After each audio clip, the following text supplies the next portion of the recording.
Bon, ben Guillaume, cet article est pour toi, parce que, voilà, curieusement, je sais pas pourquoi, mais ça m'a fait penser à toi, écoute. Autre mise en garde, de plus en plus de personnes se lancent dans le bricolage et le jardinage, mais cela entraîne parfois des accidents, le plus souvent des blessures aux mains. Une campagne de prévention va donc être lancée en juin.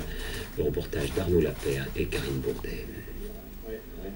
Dans ce centre d'urgence, 9 chirurgiens, tous spécialistes de la main, prennent en charge les accidents de la vie quotidienne. Il y a les blessures provoquées par le maniement d'outils sur le lieu de travail et de plus en plus souvent des accidents liés aux activités de loisirs. Le jardinage et le bricolage occasionnent à eux seuls 140 000 accidents par an. Une tondeuse à gazon peut sectionner un doigt lorsqu'on ne respecte pas les précautions d'utilisation. Ce septuagénaire en a fait la douloureuse expérience.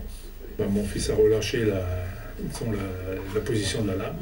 Je me suis fait coincer le doigt donc entre la partie fixe et puis la partie qui est venue frapper. Donc ça m'a écrasé toute la partie du doigt.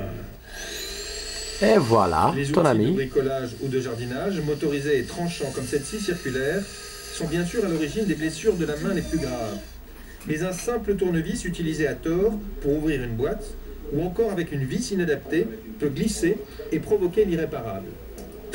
Il faut savoir qu'à partir de 2 mm de profondeur, une simple plaie de la main peut entraîner une section d'un tendon ou d'un nerf et entraîner des conséquences fonctionnelles ultérieures très graves. Et on considère qu'environ 620 000 accidents sont graves, c'est-à-dire vont laisser des séquelles.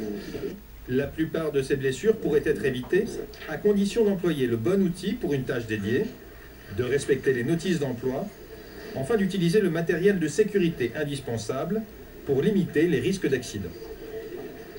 Les diagnostics immobiliers, ces expertises exigées lors de la vente ou de la location. Bon. Désolé de ne pas avoir trouvé ça, eh bien, en avant. Mais bon, voilà.